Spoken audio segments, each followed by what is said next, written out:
കേരളത്തിലെ എൻ്റെ सहप्रवृत्तगरे केरला बीजेपी के कार्यकर्ताओं का सामर्थ्य कितना बड़ा है, ये हमने कुछ दिन पहले त्रिशूर में हुए नारी शक्ति सम्मेलन में देखा है। मेरा जीवन का बहुत बड़ा हिस्सा तो संगठन के कार्यकर्ता के तौर पर काम करते हुए ही बीता है। इसलिए अपने अनुभव से मैं कह सकता हूं कि इतना विराट सम्मेलन एक मजबूत संगठन ही करा सकता है। ये दिखाता है कि केरला में आप सभी कितनी मेहनत, कितनी अधिक मेहनत कर रहे हैं। കേരളത്തിലെ ബിജെപിയുടെ പ്രവർത്തകരുടെ കഴിവ് വളരെ വലുതാണ്. ഇത് കഴിഞ്ഞ ദിവസം തൃശൂരിൽ നടന്ന സ്ത്രീ ശക്തി സംഗമത്തിൽ കാണാൻ സാധിച്ചു. എൻ്റെ ജീവിതത്തിന്റെ വലിയ സമയം ഞാൻ സംഘടനാ പ്രവർത്തകരെന്ന നിലയിൽ പ്രവർത്തിച്ച് ചെലവഴിച്ചതാണ്. അതുകൊണ്ട് തന്നെ അനുഭവത്തിന്റെ വെളിച്ചത്തിൽ എനിക്ക് പറയാൻ സാധിക്കും, ഇതുപോലെയുള്ള വലിയ സമ്മേളനം അത് നടത്തണമെങ്കിൽ ഒരു ശക്തമായ സംഘടനയ്ക്ക് മാത്രമേ സാധിക്കൂ എന്ന്.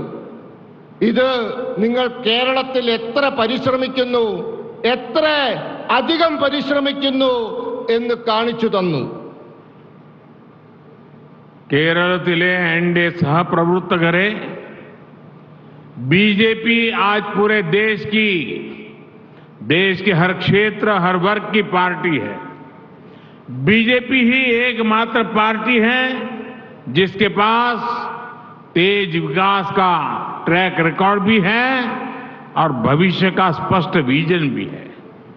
गरीब, महिला, युवा, किसान, मछुआरे, ये समाज के वो चार वर्ग है जिनके सशक्तिकरण से ही विकसित भारत का निर्माण होने वाला है।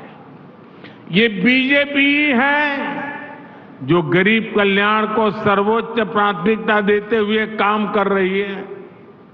हमने गरीबों को मुफ्त राशन देने वाली योजना शुरू की और अब इसे 5 साल के लिए आगे बढ़ाया है। हमने गरीबों को मुफ्त इलाज की सुविधा दी, गरीबों को पक्के घर दिए, मुफ्त गैस कनेक्शन दिया।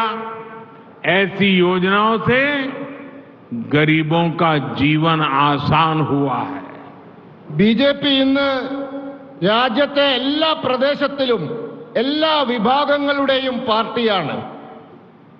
ബിജെപിക്ക് മാത്രമാണ് വേഗത്തിലുള്ള വികസനത്തിന്റെ ചരിത്രവും അതോടൊപ്പം ഭാവിയെ പറ്റി കൃത്യമായ കാഴ്ചപ്പാടുമുള്ളത്.